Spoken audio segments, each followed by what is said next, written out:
friends, Heidi here from Rain Country. God is good all the time, and I'm here for an update video after a long wait on how to make your own homemade mascara. And I've been using my homemade mascara for quite a few years, have been very happy with it, and through the years I just find ways to kind of improve it just a little bit. I find it stays in place all day for the most part. It's not entirely waterproof, but I find it holds better than certain other non-waterproof store-bought mascaras. It does stay in place better than that. And added bonus, this can also be used as an eyeliner. So let's get busy on this recipe. So let's first talk about the ingredients you're going to need. You're going to need some vegetable glycerin. I have both kinds. I have the Now Foods. This is a good one, especially if you're not wanting to get a whole bunch. But then I started buying Essential Depot's glycerin. It's non-GMO and food grade because I can get that in bulk and get a better price on it. If these things are available, I know how things have been crazy, I will go ahead and put the links to both this and the other brand down below. I actually buy the 2-gallon pack of the other brand. I've only had to do it once really because it lasts for a long time even for making extracts. So the other thing is an essential oil that you would prefer. You don't have to have this, but it is an added bonus that either one of the three I'm going to show you are good for helping with hair growth. And plus it just makes it smell nice. So you can do lavender, sage, or even rosemary, or you can even do a blend of all three if you would like. But one is sufficient.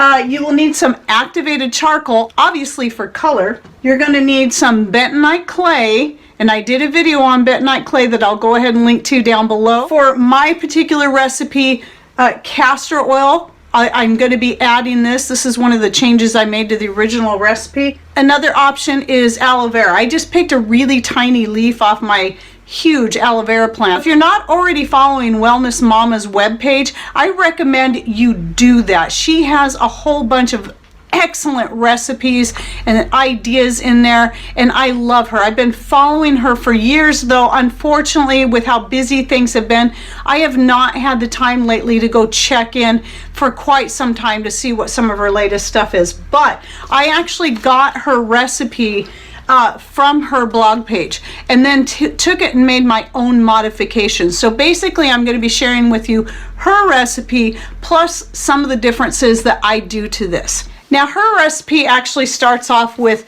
1/4 teaspoons. I'm going to be doubling that at least. A lot of times I actually quadruple it, but I'll just start with doubling it today, and I'll explain why in a little bit. But you may want to make a smaller batch, especially if you're just getting started on this and doing it, and you might want to play with some of the ratios and find out what works best for you, because a lot of things are trial and error. This was an excellent recipe, but for me I found some things that worked, just some additions that worked a little bit better for me in general.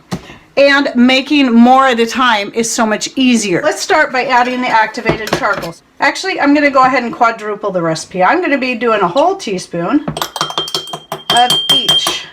The activated charcoal, a whole teaspoon of the bentonite clay, and I will also link to both of these down below as well.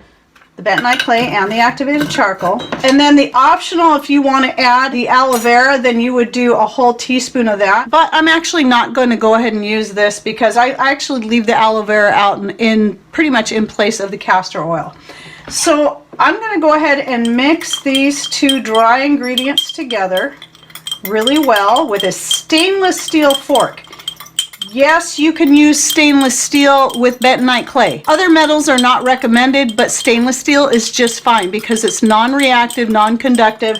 You don't have to worry about it causing any issues with your bentonite clay. Okay, so then from there, what I'm going to be doing is adding a teaspoon of the vegetable glycerin. Now this helps give it stain power and keeps it soft, keeps it from getting too hard. This is where I'm going to go ahead and add just a little bit of castor oil. So I'm going to do a 1/2 teaspoon of that. So if you're doing a 1/4 teaspoon, you're just going to want, of each thing, you're just going to want to add a 1/8 teaspoon of your essential, of your castor oil, sorry. So now you can see this is still very dry. So we're not done yet. I prefer for my mascara to use the lavender. So you'd need up to, for the size I'm making, you'd need up to about 20 drops if you like to go by drops.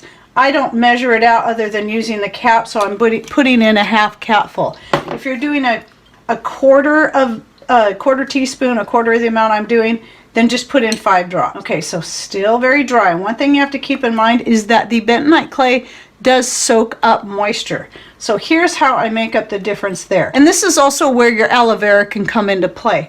But instead, what I like to do is I like to add some of my colloidal copper, and I can't give you an exact measurement, so we'll just start with a little, just adding in a few drops at a time. Colloidal copper will, get it moist, and copper is very good for your hair too.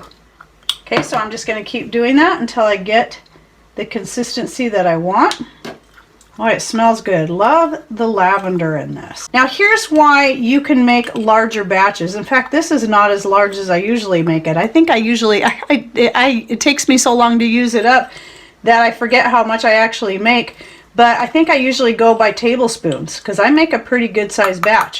And here's the beauty of that. Once you get your recipe down the way you like it, you can make larger batches. It will last for a very, very long time because none of these things going in here are anything that is going to mold or spoil on you, including your colloidal copper.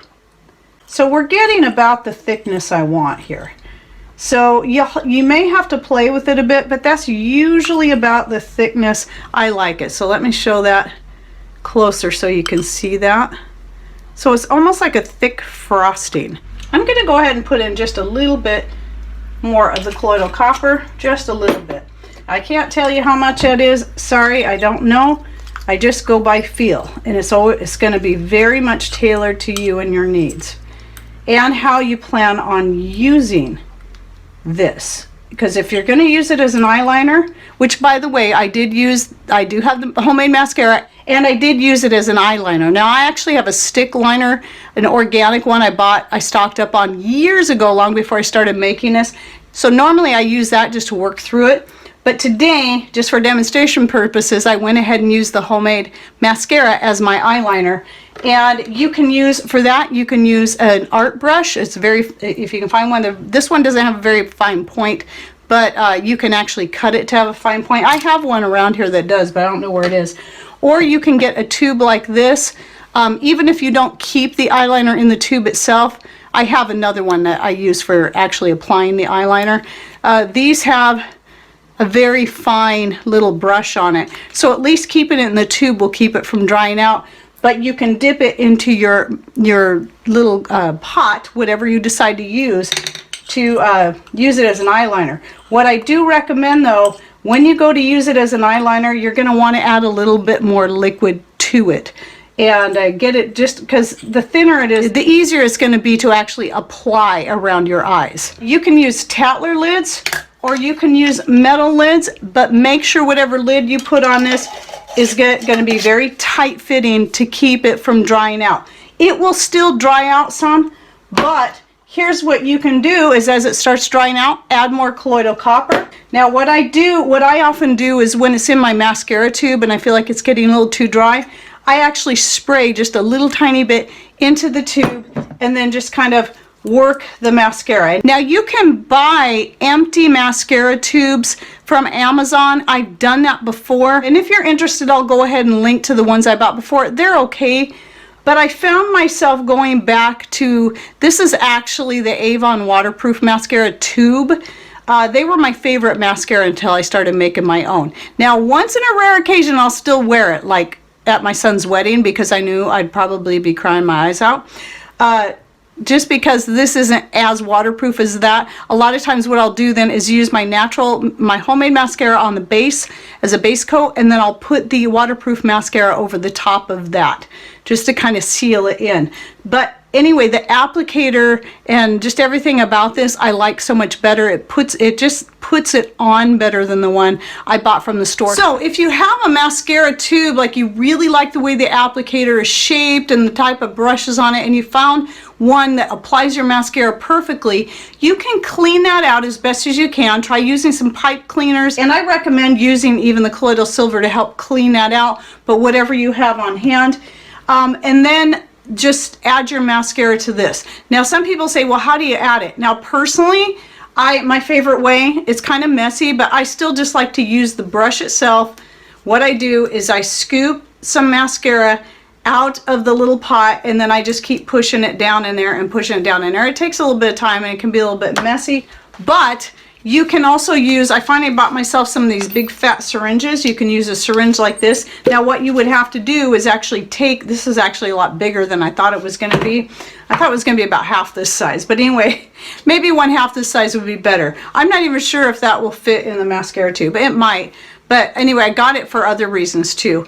So you want to actually put, you don't want to try to suck it up in there. You'd be better off putting your mascara into the syringe itself and then pushing it through like that. So that's one way. And another way would be using like a frosting decorator thing. I don't even know where my tips are. It's been so long since I've decorated cakes. I have a container somewhere, probably hid away because I never use them.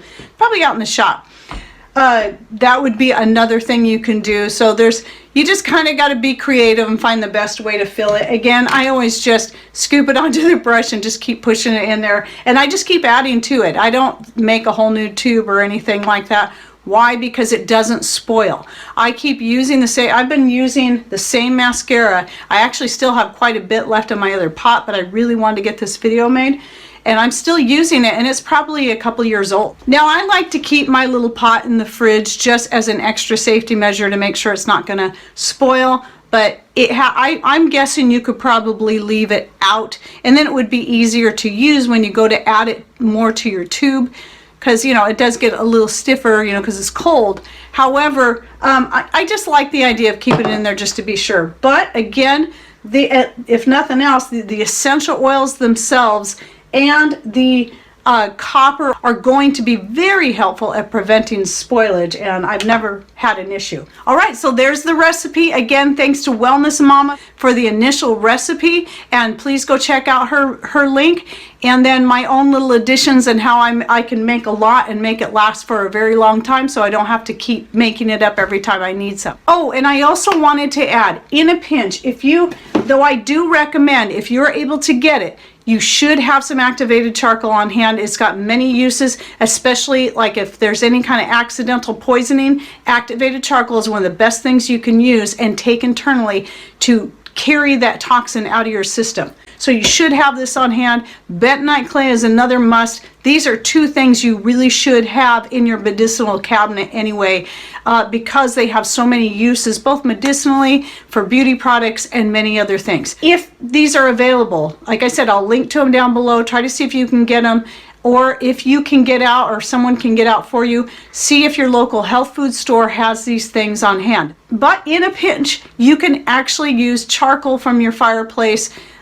Good hardwood charcoal would be best. Just take it and get your mortar and pestle and just, you know, powder it up the best you can. I've actually made mascara using charcoal just from our wood stove. So you can do that if you have to. It's not quite as fine as the store-bought activated charcoal, so this does work a little better. But in a pinch, you can still do that. Some of you may be watching this video much later, but for the time this is coming out, because we're kind of in the middle of a crisis, and we can't really get out, we're not going to be allowed to get out or whatever, things are just locking down all over the place because of this virus that's going around. Why would I care to share with you a recipe on makeup when that's not a life essential thing right now?